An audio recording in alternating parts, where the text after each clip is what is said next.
ఆదికాండము 42వ అధ్యాయము 36వ వచనంలో ఒక మాట, ఇవన్నీ నాకు ప్రతికూలముగా ఉన్నవని వారితో చెప్పాను.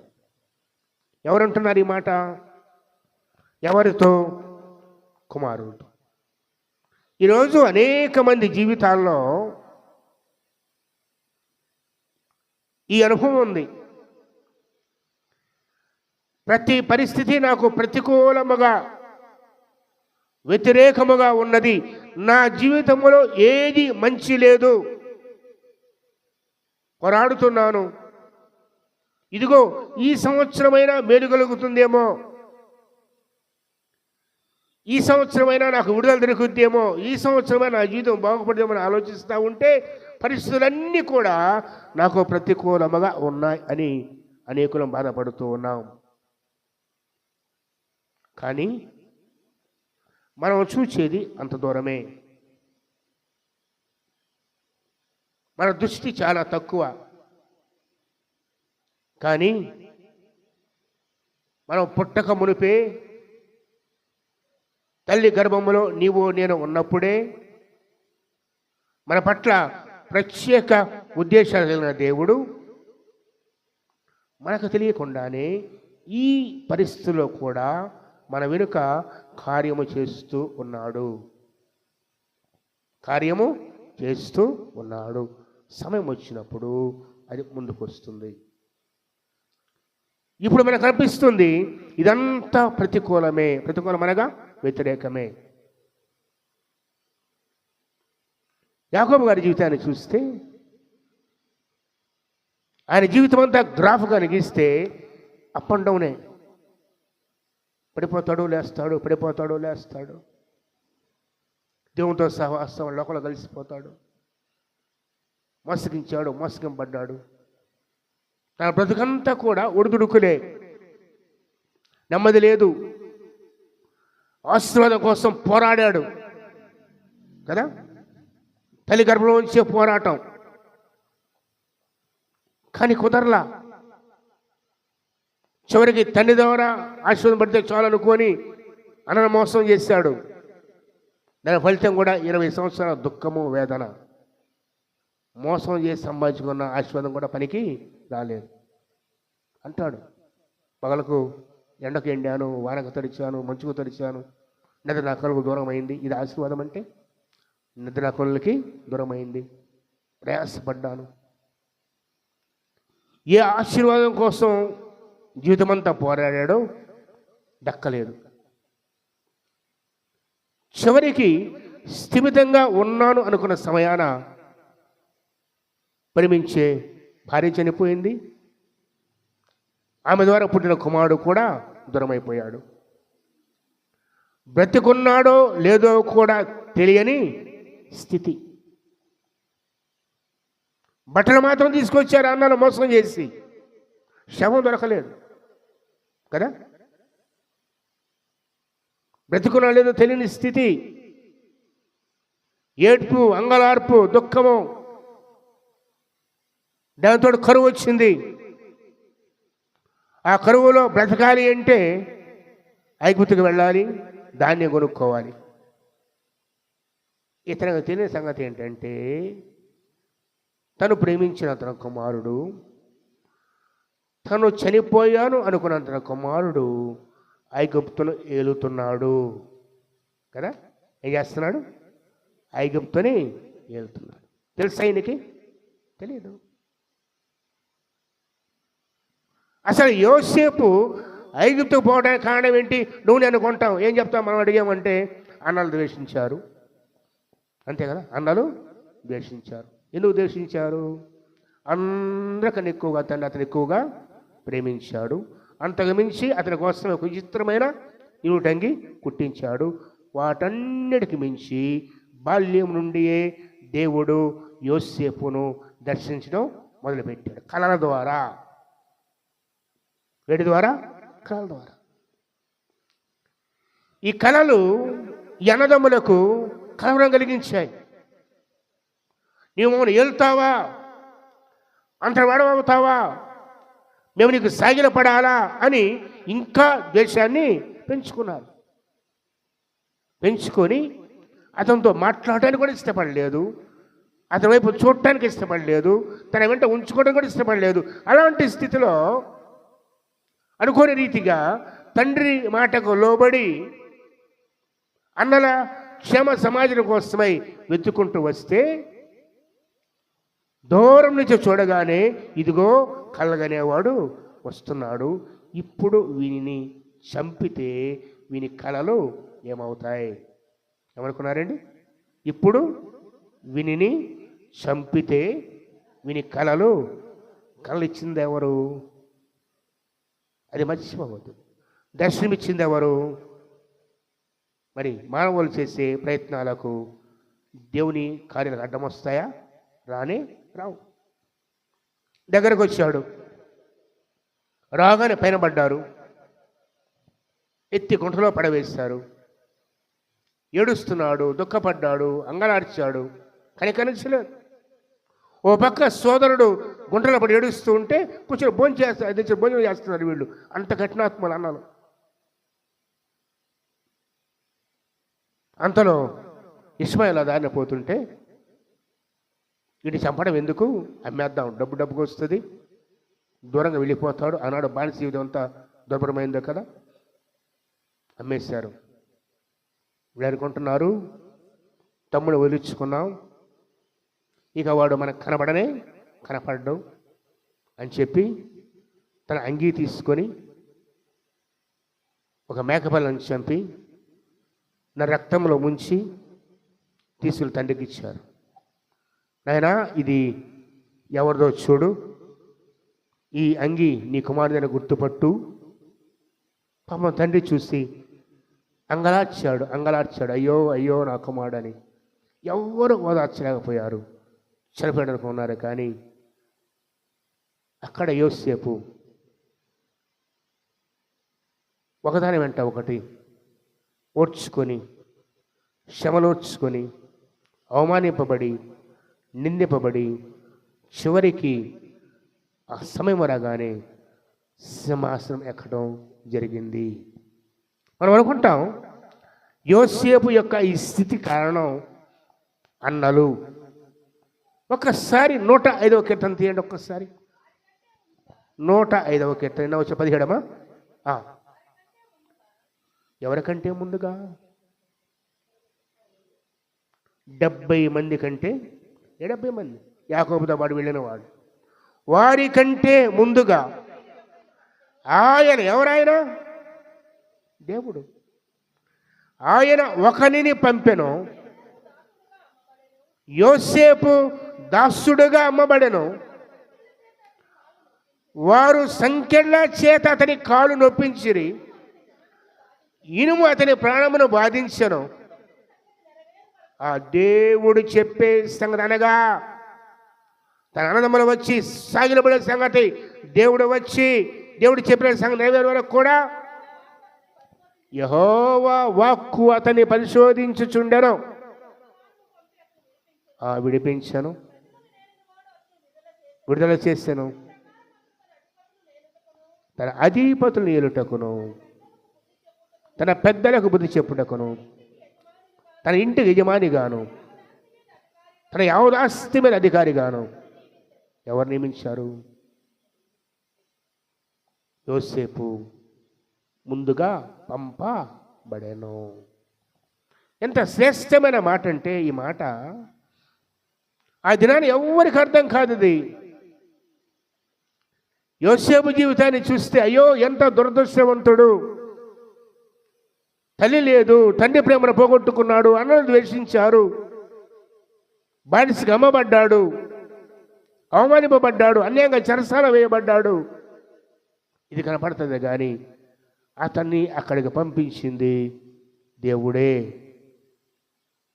కదా. ఎవరి చిత్తంలో ఉన్నాడు? రాబోయే దినములలో తను ఎన్నుకున్న తన ప్రజలు, తన సొత్తైన ప్రజలు కరువులో కాపాడబట్టానికి, దేశమంతటి వచ్చిన కరువులో నశించిపోకుండా పోషింపబడటానికి ఒకరు ఉండాలి అక్కడ, పోషకుడు. కానీ దేవుడు మార్గాలు వేరుగా ఉంటాయి, ఆయన ఆలోచన వేరుగా ఉంటుంది, ఆయన ప్రణాళిక వేరుగా ఉంటుంది. మళ్ళా కాదు దేవుని ఆలోచనలు. ఆయన ఒకరిని ఆశీర్వదించాలి అంటే, ఒకరిని హెచ్చించాలి అంటే, తన కృపను తోడుగా ఉంచితే ఇరుకైన మార్గములో, నలుగొట్టబడే మార్గంలో తీసుకొని పోతాడు. అర్థం చేసుకోండి.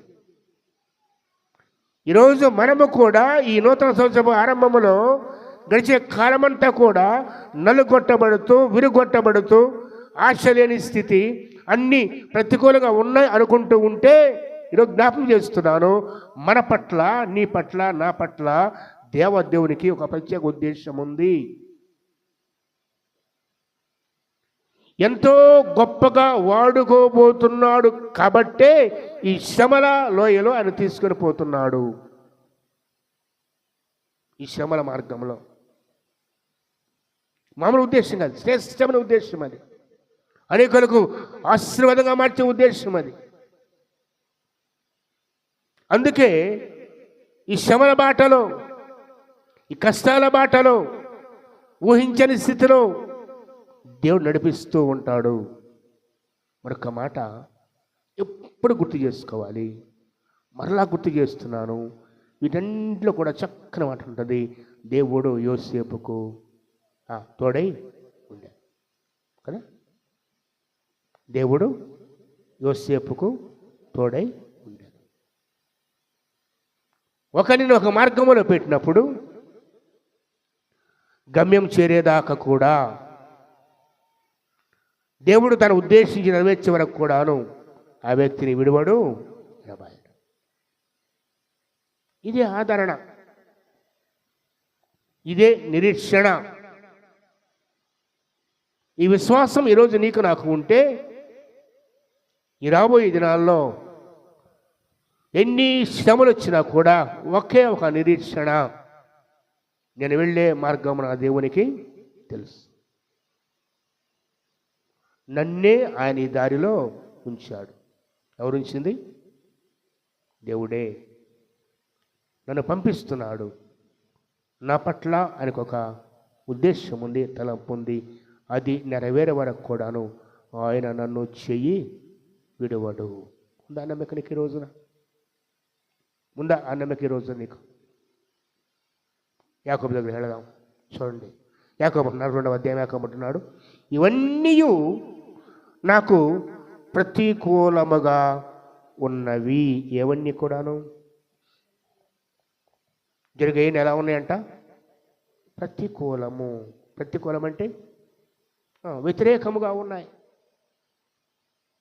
యోసేపు వెళ్ళిన దగ్గర నుంచి కూడా నెమ్మది లేదు, ఏడుస్తున్నాడు. ఎంతమంది ఓదార్చినా కూడా ఓదార్పు పొందనోలక పోయాను. అటువంటి స్థితిలో కరువు వచ్చింది. బిడ్డలు నమ్మడు. 10 మందిని పంపాడు, కానీ బెన్యామీను తన దగ్గర ఉంచుకున్నాడు. ఎవరి బెన్యామీను? యోసేపు తమ్ముడు, రాహేలు యొక్క చివరి కుమారుడు. ఇతని కంటూనే ఆమె చనిపోయింది. బెనోని దుఃఖపుత్రుని పేరు పెడితే యాకోబు బెన్యామీను నా కుడిచేతి పుత్రుని పేరు పెట్టుకున్నాడు. ఎంతగా ప్రేమిస్తున్నాడు. అప్పుడు వాడు చెప్పాలి, అందరూ పెద్దవాళ్ళు వివాహాలు కూడా అయ్యాయి. తెలుసు మీకు, అందరికీ వివాహాలు కూడా అయ్యాయి. యోసేపుకి వివాహం అయిపోయింది కదా, అక్కడ ఆశీర్వాదం చేసుకున్నాడు. 2 కుమారులు కదా, మనషే, ఎఫ్రాయిం. నా దుఃఖాన్ని మరిచాడు దేవుడు, నాకు ఆశీర్వాదం ఇచ్చాడు, పేర్లు పెట్టుకున్నాడు. బెన్యామీను వివాహం, అందరి వివాహాలు అయిపోయాయి. 66 మంది. ఏంది? కోడళ్ళు కాకుండా 66 మంది. ఎవరు? యాకోబు యొక్క సంతానం. యాకోబు 67, మిగతా యోసేపు బెన్యామీను మనిషి కలిపి యోసేపు ఎఫ్రాయిము మనిషి కలిపి 70 మంది మగవాళ్లే. అంతగా దేవుడు దీవించాడు. ఇక భార్యలు పిల్లలు దాసదాసీలు కాకుండా ఇంత మందిని పోషించడానికి ఆ కరువు కాలంలో ఆహారం కావాలి. ఒకటి కాదు, 2 కాదు, 7 సంవత్సరాల కరువు. ఎన్నేళ్ళు? 7 ఏళ్ళు. 2 ఏళ్ళు ఎలా గడిచిపోయాయి? ఇంకా 5 ఏళ్ల కరువు ఉంది. ఆ సమయంలో యాకోబు ఐగుప్తులో ఆహారం ఉంది, మీరు వెళ్ళి తీసుకురండి అని కుమారులు పంపించారు. రోకలు తీసుకుని వచ్చారు కుమారులు. ఎక్కడికి? ఐగుప్తుకి. వారికి తెలియదు అక్కడ ఉన్నది తమ సహోదరుడే అని. ధాన్యము అమ్మకము చేసేది తన సహోదరుడని.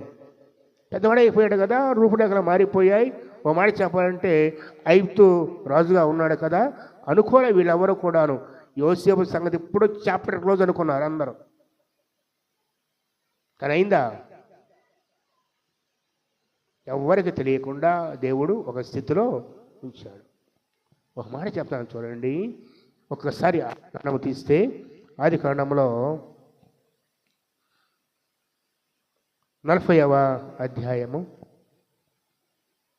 42వ అధ్యాయము 5వ వచనం.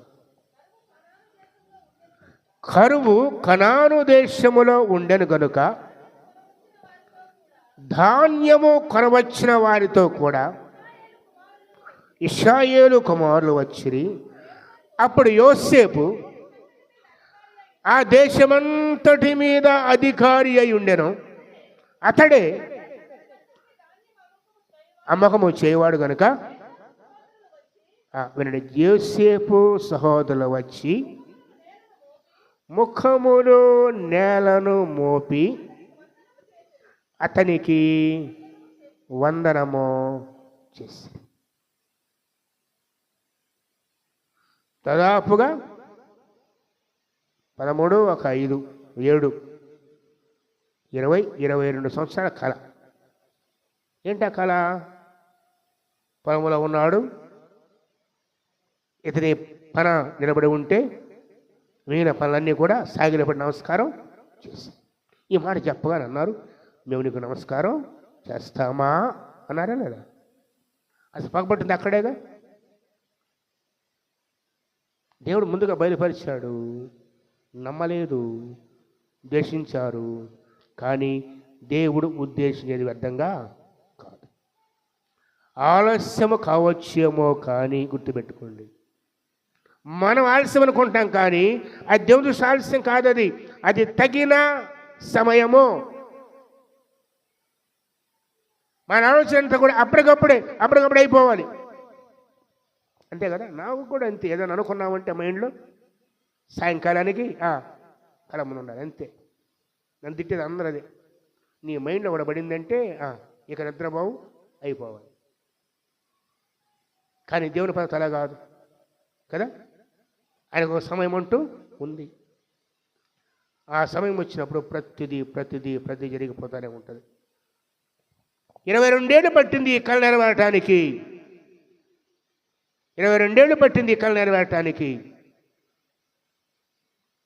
13 ఏళ్ళు ఐగుప్తులో ఉన్నాడు బానిసగా చెరసాలలో. ఒక 7 ఏళ్ళు 9 సంవత్సరాలు అయిన తర్వాత మళ్ళీ ఒక 2 ఏళ్ళకి అన్నలు వచ్చి సాగిలా పడ్డారు. దీని మాట తప్పిపోయిందా? మన దృష్టిలో ఆలస్యమైందేమో కానీ దేవుడు తన వాగ్దానాన్ని మర్చిపోయేవాడు కాదు. దర్శనమిచ్చింది ఎవరు? అసలు దేవుడే. బయలుపరిచింది దేవుడే. కళల ద్వారా మాట్లాడుతాడు దేవుడు. ఎవరు దానికి వెళ్ళండి ఒక్కసారి. ఎవరు మనం చూస్తాం ఏమంటుందో దేవుడు మాట్లాడే పద్ధతులు. అయితే 8వ అధ్యాయం 8వ వచనం 33:17 చూడండి. అయితే మంచము మీద కొనుకు సమయమున గాఢనిద్ర పట్టినప్పుడు కలలో రాత్రి కలుగు స్వప్నములలో నరులు గర్విష్ఠులు చేయనట్లుగా, తాము తలచేకారు వారి మనకులు చేయనట్లుగా, గోతికి పోకడం వారిని కాపాడినట్లుగా ఆయన వారి చెవులు తెరవజేయను, వారికి ఉపదేశము సిద్ధపరచాలి. కళల్లో స్వప్నాల్లో మాట్లాడతాడు దేవుడు. యోసేపుకు బయలుపరిచాడు దేవుడు కళల ద్వారా. తన స్థితి హెచ్చించబోతున్నా నిన్ను, సూర్యచంద్ర నక్షత్రాలు సాగిల పడతాయి అని చెప్తే అందరూ ద్వేషించారు. కానీ యోసేపు నమ్మాడు కదా, యోసేపు నమ్మాడు. సమయం వచ్చింది, కూర్చోన్నాడు సింహాసనం మీద. ఫరో తర్వాత అంతటి వాడు అన్నలు వచ్చారు, గుర్తుపట్టాడు అన్నలను బాగా. 10 మంది అన్నలు వచ్చారు. రాగానే ఏం చేశారంట, యోసేపు సహోదరులు వచ్చి ముఖములు నేలను మోపి అతనికి వందనము చేసి. ఏమని పిలుస్తారు తెలుసా ఆయన్ని, యోసేపుని? చూడండి ఓ చక్కని మాట. 8వ వచనం. యోసేపు తన సోదరులు గుర్తుపట్టాడు కానీ గుర్తుపట్టలేదు. యోసేపు వారిని గుర్చి తాను కళలు జ్ఞాపం చేసుకొని, మీరు వేగుల వారు ఈ దేశం గుర్తు తెలుసుకొని వచ్చారని వార్త అంటే, ప్రభువా లేదు ప్రభువా మీ దాసులమయ్యా. ఏమంటున్నారు? ప్రభువా. నిజంగా యోసేపు మామూలుగా ఉంటా మాట అనేవాళ్ళ, కళ్ళగనేవాడు అన్నవాడు ఇప్పుడేమంటున్నారు? ప్రభువా. కళ్ళగనేవాడిని ఎగతాళి చేసే వాళ్ళు ఇప్పుడేమంటున్నారు? ప్రభువా మేము నీ దాసులము. ఒకని స్థితి మార్చేది ఎవరు చెప్పండి? ప్రభువే. ఆయన ఉద్దేశిస్తే, ఆయన కార్యము తలంచితే ఎవరిని ఆటంకాలు కల్పించినా ఆ సమయంగా నెరవేరుతూనే ఉంటాయి. జ్ఞాపకం చేసుకో, ఎప్పుడు మర్చిపోదు. ఇదే మన దేవుని గుణ లక్షణాలు. ఇది ఒకటి, మార్పు లేని దేవుడు. మార్పు లేని దేవుడు ఆయన. ఈరోజు జ్ఞాపకం చేస్తున్నాను,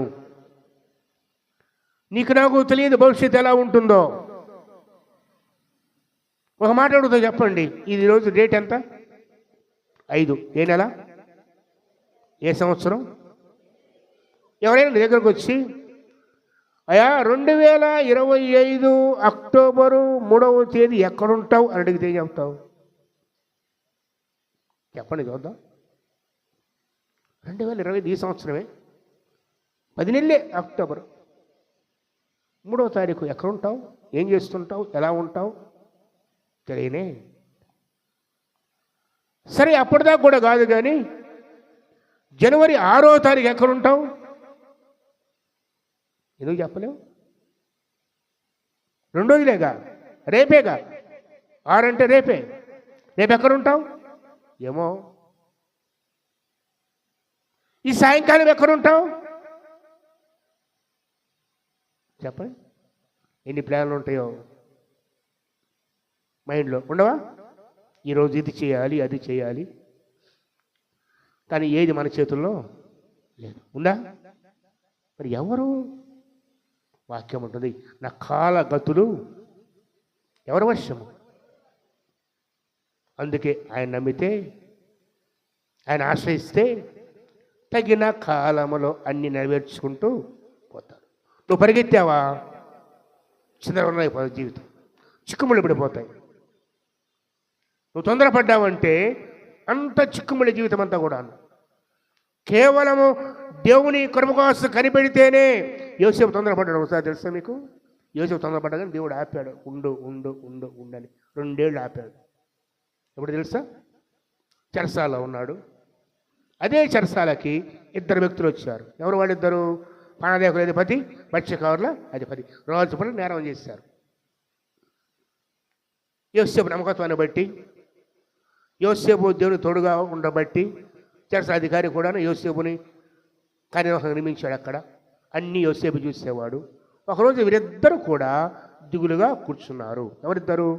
రాజదేహ సంవత్సర అధిపతులు ఇద్దరు కూడాను, పానదేకుల అధిపతి, మత్స్యకారుల అధిపతి. ఒక మాట చెప్పాలంటే రాజుకు నమ్మకమైన వాళ్ళు వీళ్ళు ఏం పెడితే తినాలి రాజు, ఏం ఇస్తే తాగాలి రాజు కదా. అటువంటి ఉద్యోగం. దిగులుగా ఉంటే అడిగారు, ఏంటి ఎందుకు మేము కలిసిన ముచ్చున్నాయి అంటే, మాకు ఇద్దరికి 2 కళలు వచ్చాయి, ఆ కళ భావం కలవరపరిచింది. ఏంటి ఆ కళలు చెప్పారు. నేను జవాబు చెప్పాడు. యోసేపు జవాబు చెప్పాడు. చెప్పి ఆ పాన దగ్గర పెట్టున్నాడు, 3 రోజుల్లో మరలా నీకు ఉద్యోగాన్ని ఫరో ఇస్తాడు, దయచేసి నన్ను జ్ఞాపకం చేసుకో. అంతే కదా, దయచేసి నన్ను జ్ఞాపకం, నేను అన్యాయంగా వచ్చాను ఇక్కడికి, నేనే తప్పు చేయలేదు, ఏ నేరం చేయలేదంటే ఓకే నేను నా పో అన్నాడు. ఎవరు కదా. కానీ 3 రోజుల తర్వాత ఆయన చెప్పినట్టు జరిగింది. బైబిల్ వాడో మాట చూడదేతో, ఆదికాండము 40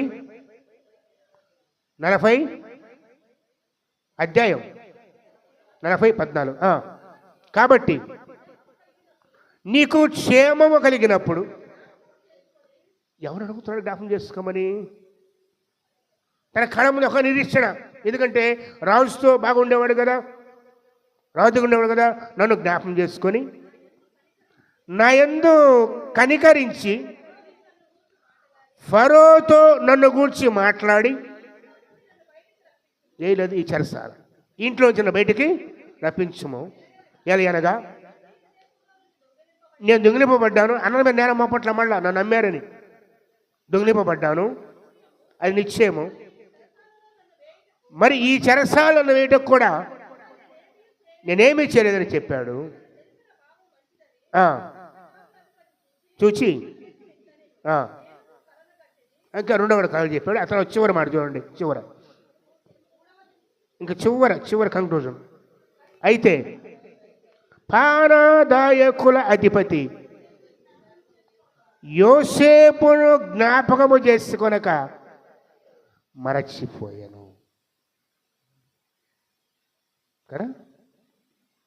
నేను అంటాను, ఒకవేళ నిజంగా గుర్తుపెట్టుకొని, అయా నిజంగా యోసేపు అనే ఒక వ్యక్తి ఉన్నాడు అని చెప్పినట్లే జరిగింది, నేను ఆయనకు ఒక మాట ఇచ్చాను కదా, నేను ఫరోతో మాట్లాడి విడుదల చేస్తే యోసేపు ప్రధానమంత్రి అయ్యేవాడే.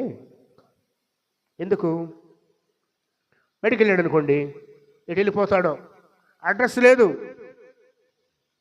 ఫరో కళ్ళగంటాడు, కలభావం చెప్పాలంటే యోసేపు రావాలి, యోసేపు వచ్చి పడాలంటే ఫరో దగ్గరికి పోవాలి. ఇప్పుడు విడుదలైందనుకోండి, ఎక్కడ ఎత్తుకుతారు? ఒక మాట చెప్పాలంటే చెరసాల యోసేపు కేర్ ఆఫ్ అడ్రస్. ఇప్పుడు ఏంటది? చెరసాల. ఎవరు ఇష్టపడతారా? కేర్ ఆఫ్ సెంట్రల్ జైలు ఒప్పుకుంటారు కదా, ఒప్పుకోం కదా, ఇష్టపడవు. కానీ దేవుడు అక్కడ ఉంచి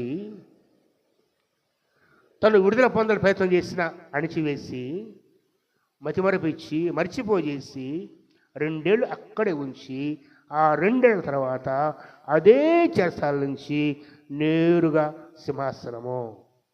ఎక్కడి నుంచి? చెరసాల నుంచి. బహుశా యోసేపు దిక్కబడి ఉంటాడు, అయ్యో నాకు మాట ఇచ్చాడు కదా, ప్రతిరోజు ఎదురు చూస్తుంటాడు కదా, ప్రతిరోజు నేను చెప్పిన కళ నెరవేరింది, ఖచ్చితంగా ఈ అధికారి నా పక్షాన్ని న్యాయం తీరుస్తాడు, ఫరోతో మాట్లాడతాడు, నేను వెళ్ళిపోతాను, నా తండ్రి దగ్గరికి వెళ్తాను. కానీ దేవుని చిత్తం ఏంటి? దేవుని ఉద్దేశం ఏంటి? ఇదిగో కరువులో వారు బతకాలంటే ఇతడు ఇక్కడ ఉండాలి. ఈయన మాత్రమే బాధించింది కదా, ఇంతమంది కోసం ఒక్కటి శ్రమపడ్డాడు. దేవుని ఉద్దేశం అది, ఆయన ప్రణాళిక. ఈరోజు చెప్తున్నాను, మనం పడే ఈ శ్రమలు, మనం పడే ఈ వేదన, మనం పడే ఈ దుఃఖము మనం ఎవరు తెలియనుకుంటాం, కానీ మన ప్రభువుకి తెలుసు. ఆయన కావాలని ఈ స్థితిలో నన్ను ఉంచాడు. ఒప్పుకుంటారు లేదా? మన పట్ల ప్రతి ఉద్దేశాలు ఉన్నాయి కాబట్టే ఈ శ్రమలో ఉంచాడు. ఒక దినాన అనేకులు ఆశ్రమం మాడాలంటే నువ్వు ఎక్కడే ఉండాలి. ఈ శ్రమలో నిలబడి వెళితేనే కానీ విడుదల దొరకదు, నీ కుటుంబంతో పోషించబడదు, లక్షల మంది ప్రజలకు ఆహారదాతగా ఉండగలవు. అది యోసేపు పట్ల దేవుని ఉద్దేశము, ప్రణాళిక. ఆయన పుట్టు కూడా అంతేనమ్మా. ఒకవేళ పెద్దోడుగా పుట్టుంటే ఎందుకు రాహేలు ఇన్నేళ్ళు గొడ్రాలుగా ఉంది, ప్రార్థన చేస్తూనే ఉంది, పోరాడుతూ ఉంది, ఎందుకు ఇవ్వలేదు కదా? ఆయన పుట్ట కూడా దేవుని ఉద్దేశం. పెద్దోడుగా పుట్టి ద్వేషించేవాళ్ళ, ఇది అన్నగా ఉండేవాడు, ఎవరు లెక్క చేసేవాడే కాదు. చూడండి, ప్రతి విషయంలో కూడా యోసేపు పట్ల దేవుని సంకల్పం నెరవేరుతూనే ఉన్నది. పుట్టుక నుంచి కూడా తండ్రి ప్రేమించడం, ఇచ్చిన నిలువు డంగి, ఇవన్నీ కూడా దేవుని ప్రణాళికే. అమ్మి వేయబట్టం, దాస్తులైపోవటం, ఆఖరికి పోతిఫరు భార్య ఆయన సుధించడం దేవుని ప్రణాళికే. అది ఇంట్లో ఉంటే తెలిసేదే కాదు, చెరసాలు వేయబట్టే ఫరోకి తెలిసింది. ఈరోజు జ్ఞాపకం చేస్తున్నాను, మనం దేవుని చేతుల్లో ఉన్నాం, మన జీవితాలు దేవుని చేతుల్లో ఉన్నాయి. ఈరోజు ఏం జరుగుతున్నా కూడా అది అవమానం కావచ్చు, నింద కావచ్చు, దుఃఖం కావచ్చు, భరింపలేకపోవచ్చు, కన్నీరు కావచ్చు, గుర్తుపెట్టుకో, అది దేవుని ప్రణాళిక. ఒక్క దినమున ఖచ్చితంగా మన దేవుడు విడుదల ఇచ్చే దేవుడు. ఆయన కలుగజేసుకుంటాడు, ఆయన కలుగజేసుకుంటాడు. నమ్మితే దండలమే. ఈ నిరీక్షణ కలిగితే ఈ రోజున రాబోయే నిరీక్షణలు వచ్చినా కూడా 2025 ఎలా ఉందో నీకు నాకు తెలియదు. జ్యోతిష్యులు చదువుతారేమో, పరమలు చెప్తారేమో, నీకెలా జరిగింది అలా జరిగింది, ఒట్టి మాటలమని కూడా వాళ్ళకేం జరిగిందో వాళ్ళకే తెలియదు. మన కాళ్ళగతులు దేవుని చేతుల్లో ఉన్నాయి. మన జీవితం నడిపించేది ఆయన, మన పట్ల కృప చూపేది ఆయన. మనం ఏమవ్వాలో, ఎలా ఉండాలో, ఎలా బ్రతకాలో, ఎక్కడ ఏ రీతిగా నివసించాలో ఆయన ప్రణాళికలో మనం ఉన్నాం. తప్పించుకోవద్దు, సొంత ప్రయత్నాలు చేయవద్దు. తల వంచి దినదినము ప్రభువా నువ్వు ఇచ్చిన స్థితి బట్టి స్తోత్రం చెల్లించుకుంటూ ఆయన కృప కోసం ఎదురు చూడటమే నీవు నేను చేయవలసిన పని. తప్పించుకొని పోవద్దు, పరిగెత్తొద్దు, తొందరపడొద్దు. ఓపిక ఓపిక ఓపిక, కనిపెట్టుట కనిపెట్టుట కనిపెట్టుట. ఇదే విశ్వాసత మనకు కావాల్సింది.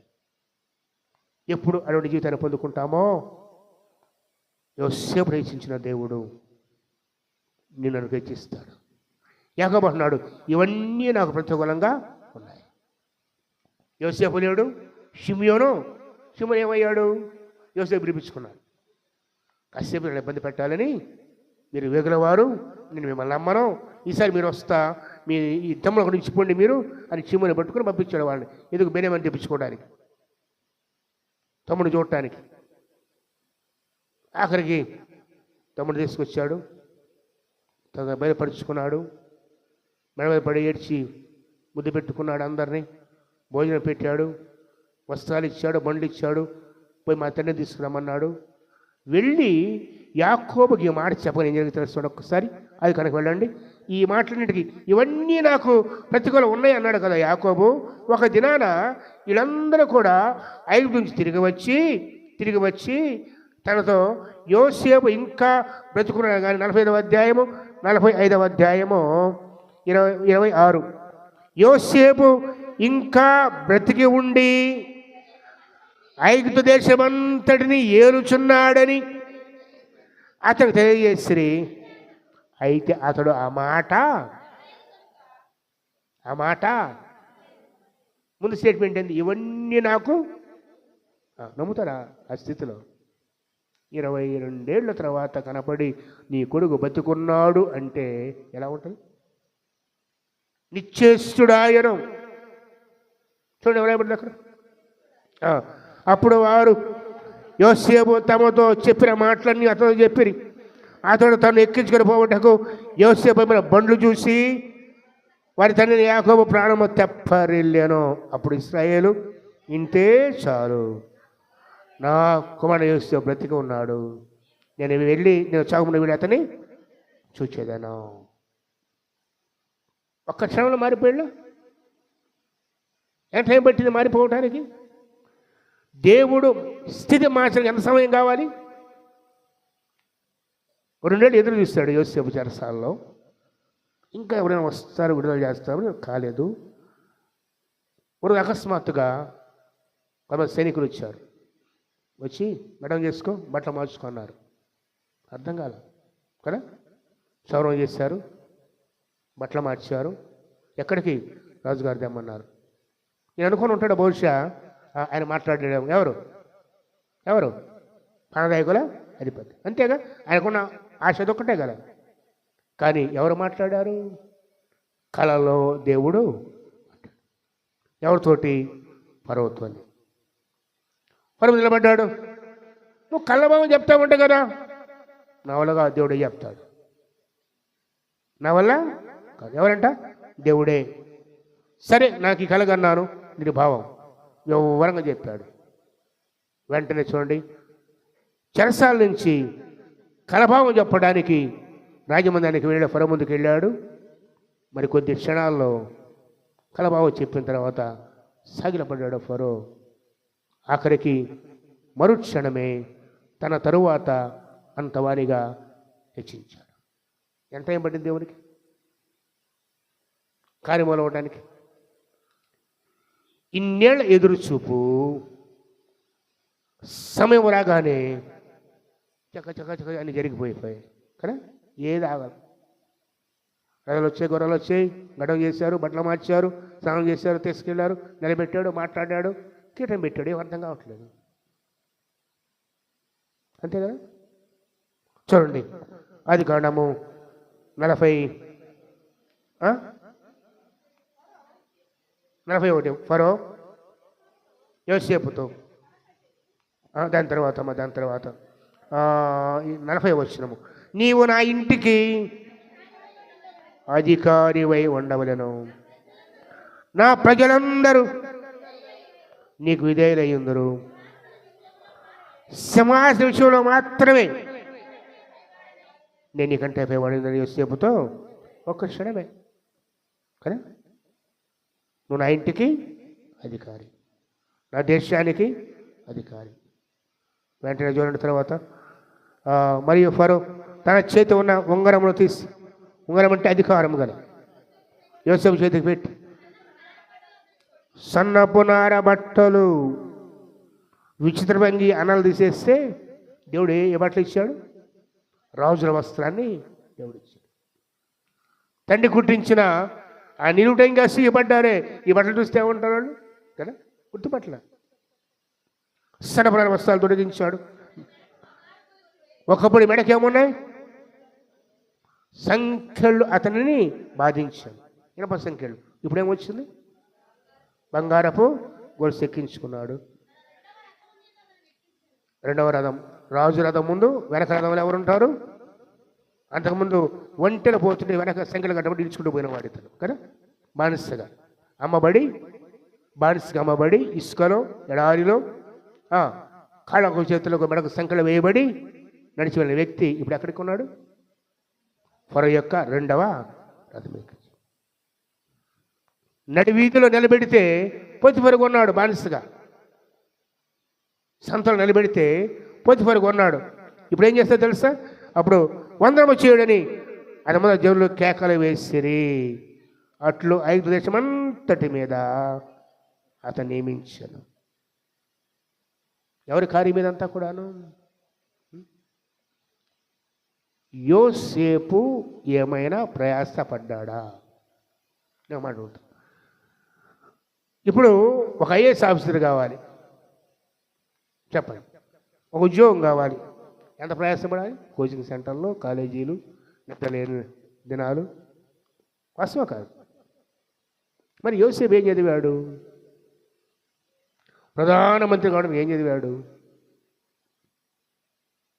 చెప్పండి. ఏంలా దేవుడు తన నుంచి స్థితిలో ఓర్పుతో, ఓపికతో ఎదురు చూశాడు. అంతే కదా. వీటికన్నా అది కష్టమైంది. వీటికన్నా, చదువు కన్నా, మన ప్రయాస కన్నా కూడా కష్టమైందంటే దేవుడు ఉండమన్న చోట ఉండటం, దేవుడు చెప్పిన మాట వినటం చాలా కష్టం. ఆదమ హవ్వలకి ఏదైనా వనములు అన్నీ ఇచ్చాడు దేవుడు. మీరు కావలసినవి తినండి, కానీ ఆ ఒక్కటే ఉండగలిగారా? లేదు కదా. అంతే. ఏదైనా వింటాం, ఏదైనా చేస్తాం, ఏదైనా మనం సులభే. కానీ దేవుడు చెప్పిన పని చేయాలంటే మాత్రం, ఆయన ఆజ్ఞకు లోబడాలంటే మాత్రం, ఆయన ప్రేమించాలంటే మాత్రం, ఆయన సేవించాలంటే మాత్రం ప్రాణానికి వస్తుంది. ప్రాణం పోద్ది మనకి. కానీ అసలు మేలుగా ఉంది అదే కదా. దేవుడు హెచ్చిస్తే, దేవుడు కనికరిస్తే, దేవుడు దయ చూపితే మామూలు వ్యక్తుల్ని తీసుకెళ్ళి సింహాసనం మీద కూర్చోబెడతాడు, రాజుల చేత గడ్డి తినిపిస్తాడు. గుర్తుందా? ఎలా తినిపించాడు? చక్రవర్తి, బబులోను చక్రవర్తి కదా, నెబుకద్నెజరు ఎక్కి మేడ మీద సాయంకాలం ఎక్కి ఇదంతా నాదే, నేను కట్టించనుకుండా అంతే. మనుషులు తరిమేశారు, పశువు మనసు అయిపోయింది, గడ్డి మేశాడు. తిరిగి దేవుడే సర్వాధికారిని గుర్తించే వరకు కూడాను అదే జరిగింది. దేవుని సింహాసనం ఎక్కిస్తాడు, రాజు చేత గడ్డి తినిపిస్తాడు. ఇవి దేవుని కార్యములు, మన దేవుని కార్యములు, మనం సేవించే దేవుని కార్యములు. మనం కూర్చొని 4 పాటలు పడి ప్రార్థన చేసి దేవాస్తోత్రం మరి చప్పట కొట్టి వెళ్ళిపోవడం కాదు. ఆయన సేవించడం అంటే భయంకరుడు ఆయన, మహాశక్తివంతుడు ఆయన. ఆయన సన్నిధిని పర్వతములు దద్దరిల్లిపోతాయి, వణుకుతాయి. నువ్వు నేనంత, మన జీవితం ఎంత, మన బ్రతుకెంత. మనం కనపడుతున్నాం కదా ఇంత అందంగా, ఇంత చక్కగా. మన లోనికి చూసుకుంటే మనమే వికారమైపోతాం తెలుసా. మన లోపల ఏముంటాయి? అద్దం ముందు కనపడే ఈ రూపం కాదు తెలుసమ్మా. గంట సిద్ధపడతాము పోవాలంటే, లోపల ఎలా ఉంటుంది? ఒక్కసారి నీ ఊపిరితిత్తులు చూడు, నీ కిడ్నీలు చూడు, నీయే బయటికి కాదు, నీ అవయవాలు చూడు. ముక్కు మూసుకుంటావు, నీయే మళ్ళీ లోపల ఉండేది. చుట్టానికి కూడా పడవు. అవి బయటికి కాదు, నీదే, మనలోనివే. మన అంతరింద్రియములు తలుచుకుని ఇష్టపడం మనం. పైకి మాత్రం మన జుట్టు, మన కన్ను, మన నోరు, ముక్కు అన్నీ కూడా ఎంత చక్కగా అలంకరించుకుంటాం కదా. చెప్పట్లేదు, ఒక్కసారి లోనకు కూడా చూడు. అవి లేకపోతే ఇవి లేవు. వాస్తవం కదా, అవి లేకపోతే ఇవి లేవు. నా అంతర్యం చేసిన వాడవు నీవే. ఎవరైనా నువ్వు ఇలా నడవాలి అంటే, ఇలా మాట్లాడాలంటే, ఇలా తిరగంటే లోపల పనిచేస్తున్నాయి. గుండె, ఊపిరితిత్తులు, కిడ్నీలు కానీ అవయవాలన్నీ కూడా. వాటిని చూడలేవు నువ్వు. అవి చూస్తే తట్టుకోలేవు. అవి లేదే మనం లేవు మళ్ళీ. కానీ వాటికి విలువ ఎంత మాత్రం ఇస్తావా చెప్పు? వాడికి విలువ ఇస్తావా? అసలు అవి లేదే మనం లేవు కదా. అలాగే దేవుని గురించి కూడా అంతే. మనం దేవుడికి విలువ లేదు మన జీవితాల్లో, దేవుడి భయం లేదు మన జీవితాల్లో. అసలు ప్రాణం ఆయనే, ఊపిరి ఆయనే, మనకు మూలం ఆయనే, మన జీవాధారం ఆయనే. ఆయన లేని మనం లేము. మన లోపల లేని మనం ఎలా లేమో, దేవుడు లేని మనం కూడా లేము. కానీ మనం ఇచ్చే విలువ పై రూపానికే, పై భక్తి మనంతా కూడాను. ఈ రోజైనా మారు మనసు పొందాలి కదా, ఈ రోజైనా పశ్చాత్తాపడాలి, ఈ రోజైనా జీవితం మార్చబడాలి కదా. ఆయన లేదా మనము లేము. ఆయన ద్వారానే చలిస్తున్నాం, ఆయన ద్వారా బ్రతుకుతున్నాం. ఆయన నోటి మాట బ్రతికించింది. ఒక్కసారి ఆయన రాన్నాడంటే, నరులారా తిరిగి రండి అని ఒక్క మాట అంటే, తింటున్నా పోవాల్సిందే, బడి మీద పోవాల్సిందే కదా. నిద్రపోతున్నా కొందంటారు చూసారా, తింటా పోయాడయ్యా. ఎందుకు? ఆయన పిలిచాడు. ప్రభా ఇవి మొక్క ముద్ద తిని వస్తానంటాను కూడా లేదు. అర్థమైందా? ఇదిగో ఈ కొంచెం ఒక నీళ్ళు దాగి వస్తానని అంటాను కూడా లేదు. ప్రభా చక్కగా వండుకున్నాను, మంచి ఫ్రై నాయన, ఒక ముక్క రుచి చూస్తాను కూడా లేదు. అది గొంతు ఉండగానే పోవాలి అంతే. ఎప్పుడు? ఆయన పిలిస్తే. పిలిచాడు ఇప్పుడు కానీ ఎప్పుడన్నా? పిలిస్తే ఇలా ఉండం, అవునా? పిలిస్తే ఇలా ఉండం. ఎక్కడ ఉంటాం? నువ్వు ఎక్కడుంటావు చెప్పు? ఒకవేళ ఆయన పిలిస్తే ఎక్కడుంటావు చెప్పండి. మేడ ఉంటావు? ఎలా ఉంటావు? ఏ ఫ్రీజర్ బాక్స్లోనో, ఏ బాక్స్ అది, ఏ పెట్టెలోనో, ఏ పెట్టా ఇంత మాత్రం ఉండవు కదా. ఇంటి బయటే కొంచెం ప్రాణం బొద్ది అనగానే తీసుకుని పెడతారు. ఎందుకు? నీళ్ళేగా, నువ్వు కట్టుకుందేగా, ఉండేరు. ఓ రోజు గడిచిన తర్వాత ఇక ఊరు కూడా వద్దంటది. ఫోన్ చేసి అడుగుతారు ఎప్పుడు అని. పలానా వార్త చెప్పగానే మళ్ళీ వెంటనే ఎప్పుడు, ఏంటి ఎప్పుడు మళ్ళీ పంపేది. ఎవరికి అక్కర్లేదు, అప్పుడు కావాలి ప్రభువు నీకు. తెలుసా మీకు? ఒక గీత ఉంటుందమ్మా, ఆ గీత దాటి ఏ బంధం రాలేదు. తల్లైనా, తండ్రి అయినా, కొడుకైనా, కూతురైనా, భార్య అయినా, భర్త అయినా వదిలిపెట్టి వచ్చేయాలి. అక్కడ మనములో కూడా ఆయన మనకు తోడుగా ఉంటాడు. అర్థమైందా? అక్కడ నీ ప్రభు నీ చేపట్టుకుంటాడు. అదే గాఢంధకరపు లోయ, అదే మరణంధకరపు లోయ. యోహాను కాపులో మాట్లాడింది గాఢంధకరపు లోయలు అనగా మరణాంధకరపులో సంఖ్య భయపడి నువ్వు నాకు తోడై. ఎవరు తోడుకున్నారు? తల్లి, తండ్రి, భార్య, భర్త బిడ్డలు ఉన్నారు తోడుగా. అక్కడ లేరు కదా. వెనక్కి కూడా తిరిగి చూడరు. చూస్తే వెంటబడతామని భయం, చూస్తే వెంటబడతాను భయం చెబుతారు. మట్టేసి కనీసం తొంగి కూడా చూడొద్దంట. ఎందుకు? వెంటబడతాడా? జాగ్రత్త. జ్ఞాపకం చేస్తున్నాను. కృప చూపాడు దేవుడు, కనికరించాడు దేవుడు. మన ప్రత్యేక ఉద్దేశాలు ఉన్నాయి.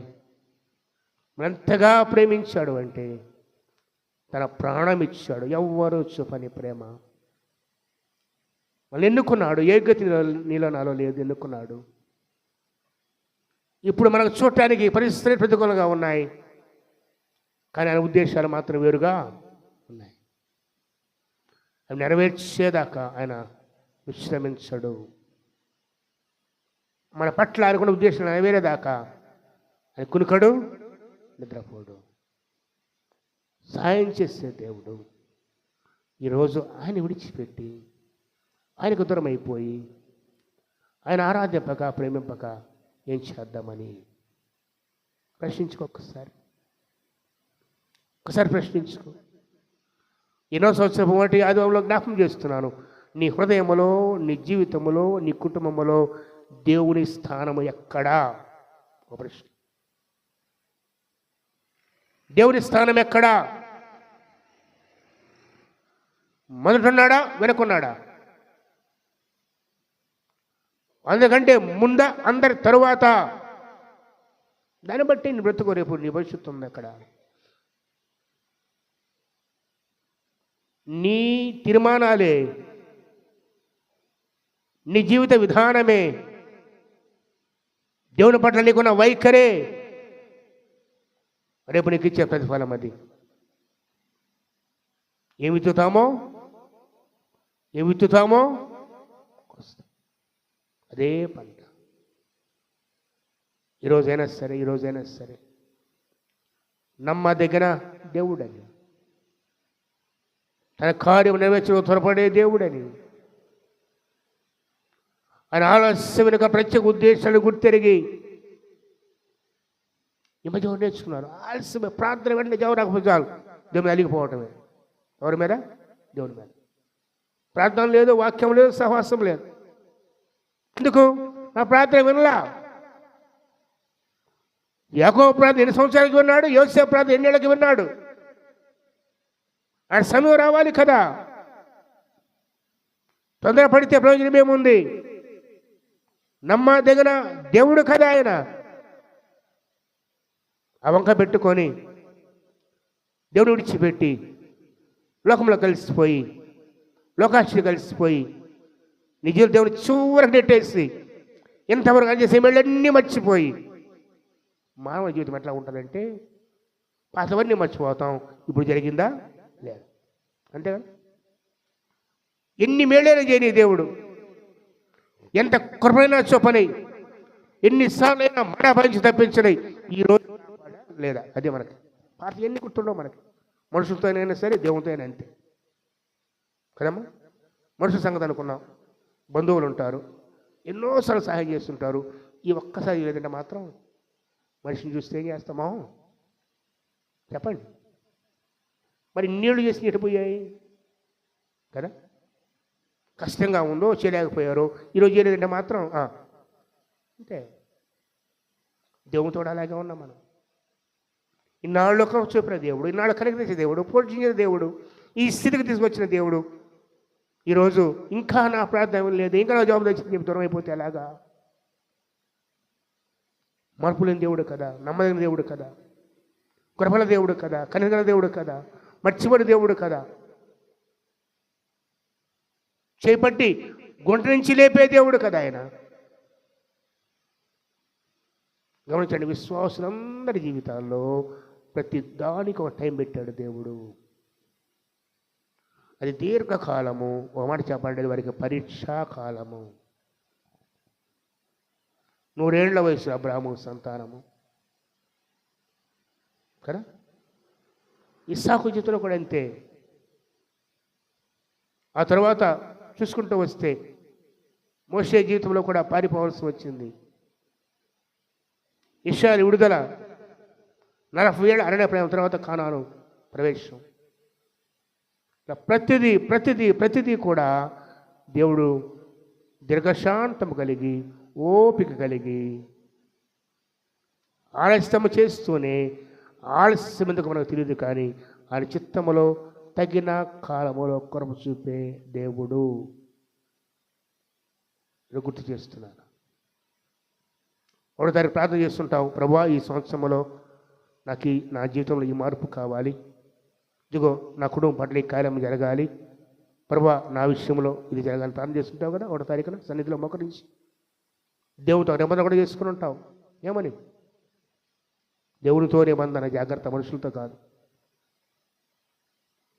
మనుషుని మర్చిపోతారేమో అని దేవుడు మర్చిపోడు, రాబట్టుకుంటాడు దేవుడు. తెలుసా? నువ్వు నిబంధన చేసి మర్చిపోయావంటే మళ్ళా మొహం తిప్పుకొని పోడు ఆయన, అది రాబట్టుకుంటాడు ఆయన. నిబంధన చేస్తుంటావు, అలాగే కొన్ని కోరికలు అడిగావు ప్రభు దగ్గర, ప్రార్థన చేస్తావు, ఆలస్యమైతే ఒకవేళ దేవుని సమయం ఇంకా రాలేకపోతే, ఇదిగో నీకు ఆ ఈవిని, ఆ వరాన్ని ఇవ్వటానికి ప్రభు ఆలస్యం చేస్తుంటే సనగొద్దు, గుణగొద్దు. ఓపికతో ఒక యోసేపు వలె ఆయన సమయం ఇంకా రాలేదని కనిపెట్టి ఎదురు చూస్తూ ఉండు. శ్రేష్టమైన నీవు నేను ఊహించని వాటిలో ఒక మాట ఉంది తెలుసా, దేవుడు తను ప్రేమించే వారికి ఏమి సిద్ధపరిచానో అవి కంటికి కనబడలేదు, చెవికి, మనిషి హృదయానికి అర్థం కాదు. అవి ఆయన ఎదురుగా పెట్టినప్పుడే మనకది ప్రభువా ఇంత కృప నా కోసం ఇచ్చామని ప్రభువుని స్తుతిస్తావు. మనకు తెలియదు, అది ఆలస్యమైన కారణం మనకు తెలియదు, ఏ శ్రేష్టమైన ఈవి దాగి ఉందని నాకు తెలియదు. మనం చేయవలసింది ఇన్నాళ్ళు ఎలా ఓపిక ఉన్నావో ఈ సంవత్సరం కూడా ఓపికతో ప్రభు కృప కోసం కనిపెట్టు. మాట తప్పని దేవుడు, కృప చూపే దేవుడు తప్పక కరుణిస్తాడు. ఈరోజు కనిపించవచ్చు నాకు అన్నీ ప్రతికూలంగా ఉన్నాయి, కానీ వెనుక దేవుడు కార్యం చేస్తూ ఉన్నాడు. యాకోబు ఏడుస్తున్నాడు, దుఃఖపడుతున్నాడు, అంగలాడుస్తున్నాడు. ఒక్కో మెట్టు వెనక ఎక్కడో యోసేపును పై తీసుకెళ్తా ఉన్నాడు దేవుడు. కొడుకులు 10 మంది వచ్చారు. తండ్రికి విషయం చెప్పారు. పరిస్థితి ప్రతికూలమన్నాడు. యోసేపు లేడు, షిమేయు లేడు, బెన్యామీను తీసుకుపోతున్నారు అన్నాడు. కానీ అక్కడ కుమారుడు తన కోసం కాచుకొని ఉన్నాడని తెలియదు. ఇలా అడుగడుగున దేవుని కాపుదల మర్చిపోవద్దు. ఇలా జ్ఞాపకం చేస్తున్నాను దయతో. ఓపికతో ఉన్నవాడే జయిస్తాడు. ఓపికతో ఉన్న వారికే దీవెన, ఓపికతో ఎదురుచిన వారే కిరీటము, శ్రమలో సహించిన వారికే మేలు. పారిపోవద్దు, సమస్యలకు పారిపోవద్దు, కష్టాలు కృంగిపోవద్దు. నీ భారం ప్రభు మీద వేయాల్సిందే. ప్రతి భారాన్ని ఆయన మీద వేయవలసిందే. ఆయన కృప కోసం కనిపెట్టవలసిందే. విడుదల ఆయన మాత్రమే ఇస్తాడు. ఆయన విడుదల ఇస్తే ఎవరు దాన్ని కలుగజేసుకోలేరు, ఎవరు మార్చలేరు. అంతే కదా. దానియేలు పట్ల దీనికి ఉద్దేశం ఉంది. హెచ్చించాడు. ఎందరి ప్రయత్నాలు చేసినా దాన్ని ఏమైనా చేయగలిగారా? లేదు కదా. ఎన్ని ప్రయత్నాలు చేశారు చంపాలని, ఏమైనా జరిగిందా? లేదు. సింహాల నోళ్ళను కూడా దేవుడు మూసాడు. ఎందుకు? హెచ్చించింది ఆయన. ఈరోజు కూడా అంతే. దేవుని చేత హెచ్చింపబడితే, దేవుడు హెచ్చిస్తే ఆశీర్వాదం వేరుగా ఉంటుంది. ఇది నేను జ్ఞాపకం చేస్తున్నాను. నేను నన్ను ప్రేమించిన ప్రభు మన కోసం ప్రాణం ఇచ్చాడు. తన రక్తధారతో మనకు కడిగాడు. తన సొత్తుగా మార్చుకున్నాడు. మనందరి పట్ల, నీ పట్ల, నా పట్ల దేవదేవునికి ప్రత్యేక ఉద్దేశాలు ఉన్నాయి. మనం చేయవలసింది తల వంచి మౌనముగా ఆయన సన్నిధిలో కనిపెట్టడమే. పరిగెత్తొద్దు, అటు ఇటు పరిగెత్తొద్దు. మోకరించు దేవుని సన్నిధిలో, దేవుడితో సమాధానపడు, ఆయన కోసం కనిపెట్టు. అని ఏ స్థితిలో ఉంచితే ఆ స్థితిలో ఉండు. ఆయన విడుదల ఇచ్చే వరకు కూడాను, ఆయన విడుదల ఇచ్చే వరకు కూడాను, ఆయన దీవించే వరకు కూడాను, ఆయన విడిపించే వరకు కూడాను, ఆయన ఉంచిన చోట ఉంటేనే నీకు అది ఆశీర్వాదం. ఈరోజు గుర్తిరిగి 20 సంవత్సరం ప్రారంభంలో మన జీవితాలు సరి చేసుకుందాం. ఈరోజు ప్రతి ఒక్కరు కనపచ్చు, కానీ ఇవన్నీ మన మేలు కోసమే దేవుడు సిద్ధం చేశాడు. ఒక దినాన అన్నీ తీసుకొచ్చి ముందు పెడతాడు. అప్పుడు నిశ్చేష్టమైపోతాం. యాకోబులాగా. యోసేపు బ్రతుకున్న దగ్గర ఏం చేశాడు? ఆయన నమ్మలేదు, నిశ్చేష్ట అయిపోయాడు. స్తుతించాడు, నేను నా కుమారుని చూస్తాను. ఇది మన జీవితాల్లో కూడా ఈదుల మందైనా సరే ప్రతి స్థితిలో స్తుతించు, గణపరచు, ఓపిక కనిపెట్టు. అట్టి కృప పరిశుద్ధాత్మ దేవుడు నీకు, నాకు, మనందరికీ దయచేయునుగాక. ప్రార్థించుకుందాం.